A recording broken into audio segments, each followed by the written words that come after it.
سر اب سے تقریباً 24 گھنٹے کے بعد امریکہ میں جو ایک بڑی تبدیلی کا عمل تھا وہ مکمل ہو جائے گا، ٹرمپ حلف اٹھا لیں گے.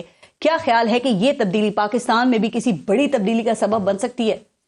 بسم اللہ الرحمن الرحیم. پارس صاحب کا شکریہ. بالکل نہیں بنے گی، کیونکہ اس کی وجہ یہ ہے کہ امریکنز جو ہیں، جو آپ کے ملک کے اندر جو فورن میٹرز ہیں، یعنی کہ فورن ریلیشنز والے ہیں، ان کے اندر تو آپ کو انگیج کریں گے، لیکن جو آپ کے انٹرنل پیورلی آپ کے لیگل میٹرز ہے اس کے اندر انگیج نہیں کریں گے. اور اگر اس کی انگیجمنٹ آئے گی اور پی ٹی آئی اگر اس کو اپریشیٹ کرتی ہے کہ جی ٹرمپ نے جو ہے اس کے اندر اپریشن کیا اپنی ایڈمنسٹریشن کے طور پہ جو ہے، تو میرا خیال ہے پولیٹیکلی بہت بڑا سیٹ بیک جو ہے وہ پاکستان کے اندر اور باہر آئے گا. چونکہ بنیادی طور پہ وہ گڈ مداخلت سمجھتے ہیں. نہیں دیکھیں نا، مداخلت گڈ ہے یا بیڈ ہے. اگر فورن کنٹری کی مداخلت ہے تو وہ ہر صورت کے اندر بری ہے، چاہے آپ کو حکومت کے اندر ہو چاہے حکومت سے باہر ہو. اور پاکستان کے اندر اگر کسی بھی شخص نے حکومت کی مداخلت کے اندر یا حکومت سے باہر رہ کے مداخلت کے اندر جو ہے امریکن سینٹیمنٹس کے لیے کام کیا ہے یا امریکن سینٹیمنٹس کو جو ہے وہ اپریشیٹ کیا ہے، تو اس کے لیے پولیٹیکلی جو ہے وہ بھی سپیس کم ہوتی ہے. جب بھی دیکھیں نا، پی ٹی آئی نے اگر اپنے آپ کو پولیٹیکلی پاپولر کیا ہے تو اس کے اندر ایک سب سے بڑا جو فیکٹر تھا وہ اینٹی امریکن سینٹیمنٹس تھے. اور وہ اینٹی امریکن سینٹیمنٹس دو طرح آئے تھے. وہ دو طرح یہ تھے کہ ہم کوئی غلام ہیں، ایک وہ سینٹیمنٹ تھا، اور دوسرے سینٹیمنٹ یہ تھا کہ وہ کون ہوتے ہیں کہ ہمارے انٹرنل میٹرز کے اندر مداخلت کریں. اور سٹارٹ ہوئی تھی آپ کی ایبسلیوٹلی ناٹ سے. اگر تینوں چیزیں جو ہیں وہ اس ٹرمپ صاحب جو ہیں یا ان کے کچھ آپ نے دیکھا ہوگا کہ پہلے سپوکس پرسن تھے، ان کے ٹویٹس آئے، اب وہ ٹویٹ رک گئے. لیکن یہ ہے کہ جب بھی کوئی اس طرح کی انگیجمنٹ آئے گی یا آتی ہے، P T I as a political party defensive ہو جاتی ہے اس میٹر کے اندر. چونکہ اگر کسی بھی سٹیج کے اندر جو ہے انہوں نے یہ کہا کہ بہت اچھا کیا ہے، پاکستان کے اوپر پریشر آنا چاہیے اور ٹرمپ ایڈمنسٹریشن کی جو مداخلت ہے یہ انہیں کرنی چاہیے، دونوں صورتیں کے اندر پی ٹی آئی کو بیانات آپ کہہ رہے ہیں نا ابھی رک گئے ہیں. وہ لاس اینجلس میں جو آگ لگی ہوئی ہے نا وہاں پہ سارے مصروف ہیں، تو یہ نہیں کہا جا سکتا کہ ابھی کمپلیٹلی رک گئے ہیں. لیکن سر دیکھیں، اس بات کو تو آپ حافظ احسان صاحب تسلیم کریں گے نا کہ ٹرمپ جو ہیں وہ انپریڈکٹیبل ہیں، اور وہ ظاہر ہے روایتی یہ جو سفارتی روایات ہوتی ہیں وہ اس سے ہٹ کر، یعنی کہ اس کو وہ فالو نہیں کرتے، وہ کچھ بھی کر دیتے ہیں. کوئی بھی بات ان کی طرف سے آپ ایکسپیکٹ کر سکتے ہیں، اور اس کے بعد پھر وہ جو اپنی جیسی شخصیات ہیں ان کو پسند بھی کرتے ہیں. دیکھیں شمالی کوریا کے اور روس کے صدور جو ہیں ان کے ساتھ ان کی بڑی اچھی ہے. اب خان صاحب کے حوالے سے بھی کہا جاتا ہے وہ بھی انپریڈکٹیبل ہیں. تو یہ جو مماثلت ہے کیا یہ بھی کارگر ثابت نہیں ہوگی؟ نہیں، وہ اس لیے نہیں آئے گی نا کہ چیز یہ ہے کہ جب آپ گورنمنٹ کے اندر آ کے،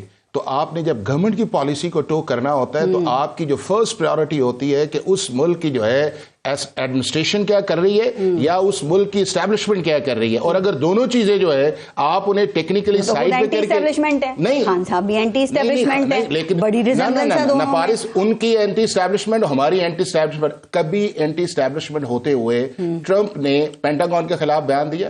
کبھی انہوں نے اسی طرح روڈز کے اوپر جا کے للکارا اپنے آرمی چیف کو؟ انہوں نے کہا کہ میں فلاں کو نکالوں گا آ کے اور فلاں کو نکالوں گا. آپ یہ دیکھیے گا نا کہ جب وہ آئیں گے، نکالنا اور چیز ہے، لیکن آپ اسٹیٹ وے ٹارگٹ کیا ٹرمپ نے پاکستان کی طرف جو ان کی اپنی جوڈیشری تھی اسے ٹارگٹ کیا، یا اپنی اسٹیبلشمنٹ یا اپنی فوج کو یا اس کے بعد جتنے بھی لا انفورسمنٹ ایجنسی. آپ یہ کہتے ہیں کہ دباؤ نہیں آئے گا؟ میرا نہیں خیال کہ آئے گا. اور اگر ان کیس ان کی تعیناتیوں کو دیکھتے ہوئے کھوکھر صاحب اگر دباؤ آتا ہے آپ کے خیال میں، تو اس دباؤ کو مسترد کرنے کے لیے پاکستان کے پاس کیا آپشنز ہو سکتے ہیں؟ فرسٹ آپشن کہ لیگل میٹرز ہیں پینڈنگ پاکستان کے ہائی کورٹس یا سپریم کورٹ کے اندر ہے، جو عدالت فیصلہ کرے گی وہ ہمیں سب کو منظور ہوگا. رائٹ. حافظ احسان صاحب، چونکہ 190 ملین پاؤنڈ کا جو کیس ہے اس کی شروع سے ہی آپ کی بڑی گہری نظر تھی، اور اس پہ جو 2 پوائنٹس ہیں اس کے اوپر ابھی اس وقت کافی بحث ہو رہی ہے. تو میں چاہتی ہوں کہ آپ ٹیکنیکل چیزوں میں نہ جائیں پلیز، اور ذرا آسان الفاظ میں ہمیں یہ سمجھائیے گا کہ ریاست پاکستان کا یہ پیسہ کیسے تھا، اور عمران خان کو کیا اس سے ذاتی فائدہ کوئی ہوا ہے یا مالی فائدہ؟ دیکھیں پارس، یہ ہے کہ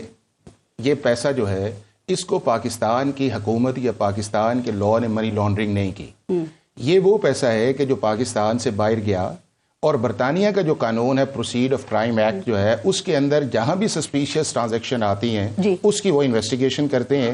اور جہاں پہ وہ انویسٹیگیشن اس طرف چلی جاتی ہے کہ جہاں انہیں یقین ہوتا ہے کہ ہم پروسیکیوشن کے اندر سکسیڈ کر لیتے ہیں، تو اس عدالت جو متعلقہ ان کے نیچے کام کر رہی ہوتی ہے، یعنی کہ اس لا کے نیچے جو ہے اس سے ایک پرمیشن لیتے ہیں. یہ سول لائبلٹی کا کیس نہیں, سول لائبلٹی یہ ہوتا کرمنلی ہے, لیکن اس کے دو ایسپیکٹس نکلتے ہیں. پہلا ایسپیکٹ اس کا یہ آیا, انہوں نے اپنی انکوائری کی, انویسٹیگیشن کی, اس کے بعد انہوں نے اکاؤنٹ فریزنگ آرڈرز لیے جو اس میں کنسرن میجسٹریٹ تھا. اس کے بعد جب سارا, اور یہ 10 اکاؤنٹس تھے اور پوری فیملی تھی, ملک ریاض, ان کے بیٹے, ان کی بہو, ان کی بیٹی, سارے یہ لوگ تھے.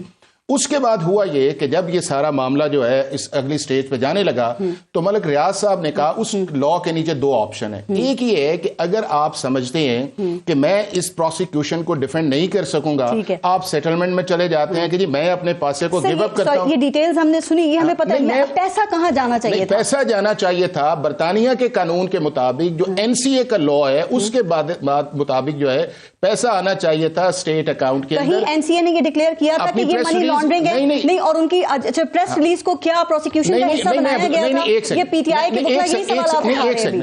جو انہوں نے کام کیا وہ پروسیڈز آف کرائم جو ہے اس کے نیچے ایکٹ کے لیے جو 2002 کا ہے اس کے نیچے انہوں نے کام کیا. جب انہوں نے اس کے نیچے کام کر لیا تو جب اکاؤنٹ فریز کر لیے گئے تو وہ اکاؤنٹ ان کے کانٹیکس کے اندر منی لانڈرنگ تھی. جب ملک ریاض نے وہاں پہ سیٹلمنٹ کی تو وہاں کے اوپر گورنمنٹ آف پاکستان انٹر ہوئی اور وہاں پہ انٹر ہو کے شہزاد اکبر نے اپنی بجائے کسی ایک لائر کو اس کے اندر ٹرسٹ جو ڈیڈ تھی اس کے اندر شامل کروایا اور وہاں پہ یہ کہا کہ جو اسٹیٹ اکاؤنٹ پاکستان کا ہے وہ ہے جو پاکستان کی سپریم کورٹ کا ہے. اور وہ سپریم کورٹ کا جو رجسٹرار کا اکاؤنٹ تھا 460 ارب کی لائبلٹی کا, وہاں شو کروایا گیا. اور کیبنٹ کے اندر پارس صرف ایک ہی وجہ تھی یہ کیوں نہیں کھلا. دنیا کے اندر آج تک کیبنٹ کی ان کیمرہ میٹنگز ہم نے سنی ہے کہ جس کے اندر جو ہے آپ کی کلوز ڈسکشن آتی ہے اور ایون آپ کے منٹ سرکولیٹ نہیں ہوتے, لیکن آج تک کبھی نہیں ہوا کہ جن کیبنٹ ممبر جو ہے ان کے سامنے بھی آپ یہ کہیں کہ یہ وہ ایک چیز ہے. نہ اس کے اندر دو چیزیں تھیں اور اسی لیے یہ گورنمنٹ بھی نہیں تھے, یہ گورنمنٹ کیوں نہیں کھول رہی تھی؟ اس لیے تھا نہ پروسیکیوشن کا حصہ بنایا اس کو, نہ ڈاکیومنٹس کو کسی نے دیکھا.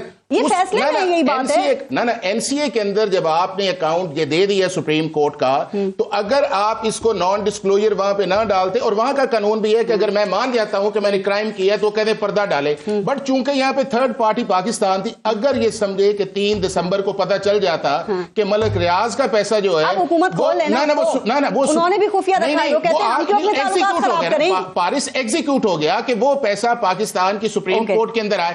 اگر 3 دسمبر کی کیبنٹ کے اندر سارے ممبرز کو پتا چل جاتا کہ بھائی صاحب یہ تو پیسہ جو پاکستان کے اکاؤنٹ میں آنا چاہیے تھا یہ تو ملک ریاض کو دے رہا ہے. سر مجھے آپ کی بات یہ چیز سمجھ آئی کہ دیکھیں یہاں سے پیسہ منی لانڈر ہو کے برطانیہ گیا, وہاں پہ NCA نے سیٹلمنٹ کیا اور ان کے قوانین کے مطابق یہ پیسہ جو ہے وہ ریاست پاکستان کو ملنا چاہیے تھا, یہی بات ہے. لیکن وہ چلا گیا سپریم کورٹ میں ملک ریاض کی لائبلٹی اکاؤنٹ کے اندر. وہ گیا یہ کہ ایسا پیسہ جو ان کے قانون کے مطابق 4 فیٹ ہو کے پاکستان میں آنا چاہیے تھا, ملک ریاض کے لائبلٹی اس کو ٹرانسفر کر دیا اور گورنمنٹ آف پاکستان کے جو لوگ تھے وہ کمپلیسی ہوئے اور اسے کمپلیسی اب یہاں پہ سوال یہ ہے کہ اس سے پھر عمران خان کو کیا مالی فائدہ ہوا. اب اس کے اندر یہ ہے, اب اس کے یہ جو 148 صفحے کی ججمنٹ ہے اس کے اندر وہ پہلا آیا یہ کہ کیا پاکستان کا جو پرائم منسٹر تھا اس نے ایک ٹرانسپیرنٹ اکارڈنگ ٹو لا فیصلہ کیا کہ نہیں کیا, اور وہ فیصلہ جو تھا اس نے نہ صرف پاکستان کے لا کی وائلیشن کی جو آپ کا رولز آف بزنس 16, 17, 18, 19 ہے,